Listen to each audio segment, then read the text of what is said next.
আসসালামু আলাইকুম। এই গাভীটি গত 3 দিন থেকে বাচ্চা ডেলিভারির জন্য এভাবে কোদ দিতেছিল, কিন্তু কোনোভাবেই জ্বরের মুখ খুলতেছিল না। এরপরে গত রাতে খামারি আমাদেরকে খবর দিলে আমরা গিয়ে দেখি এই অবস্থা। গাভীটি সমানে কোদ দিতেছে, কিন্তু কোনোভাবেই বাচ্চা আসতেছে না। এরপরে আমরা ধারণা করি হয়তো বাচ্চা ভিতরে মারা গেছে। তারপর আমরা খামারির সাথে কথা বলে সিজারিয়ান অপারেশন করার সিদ্ধান্ত গ্রহণ করি। তো যাই হোক, তারপরে আমরা সিজারিয়ান অপারেশন করার পরে আলহামদুলিল্লাহ সেখান থেকে একটা জীবিত বাছুর আমরা পাই। তো এই জন্য খামারিও খুশি। তো গাভীও মোটামুটি ইনশাল্লাহ সুস্থ হয়ে যাবে।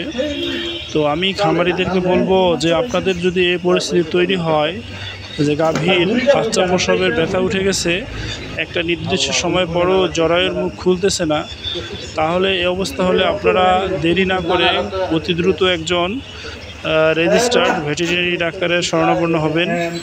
তাহলে ইনশাল্লাহ আপনারা বড় ধরনের ক্ষতির হাত থেকে বেঁচে যাবেন এবং আপনার খামার এবং গরু ভালো থাকবে। আসসালামু আলাইকুম।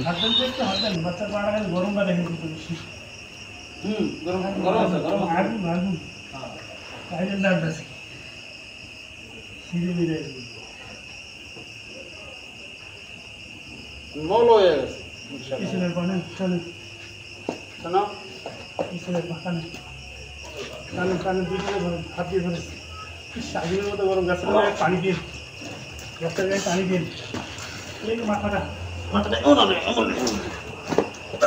মাথাটাকে ফসাতো, মাথাটা ফসাতো।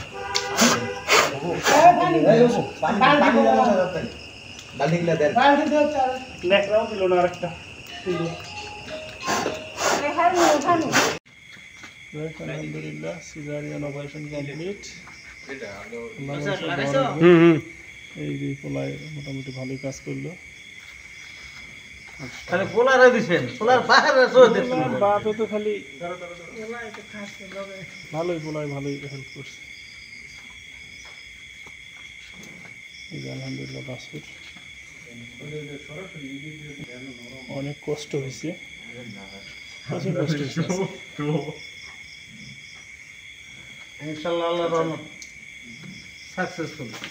এই বেটা আরে পায়ে ভাঙিয়ে দেবে কিন্তু বাছুর বাকি সেলাইন আলহামদুলিল্লাহ চলে যাইতেছে। হ্যাঁ, আল্লাহর রহমত। সেইখানে চেষ্টা করতেছিল।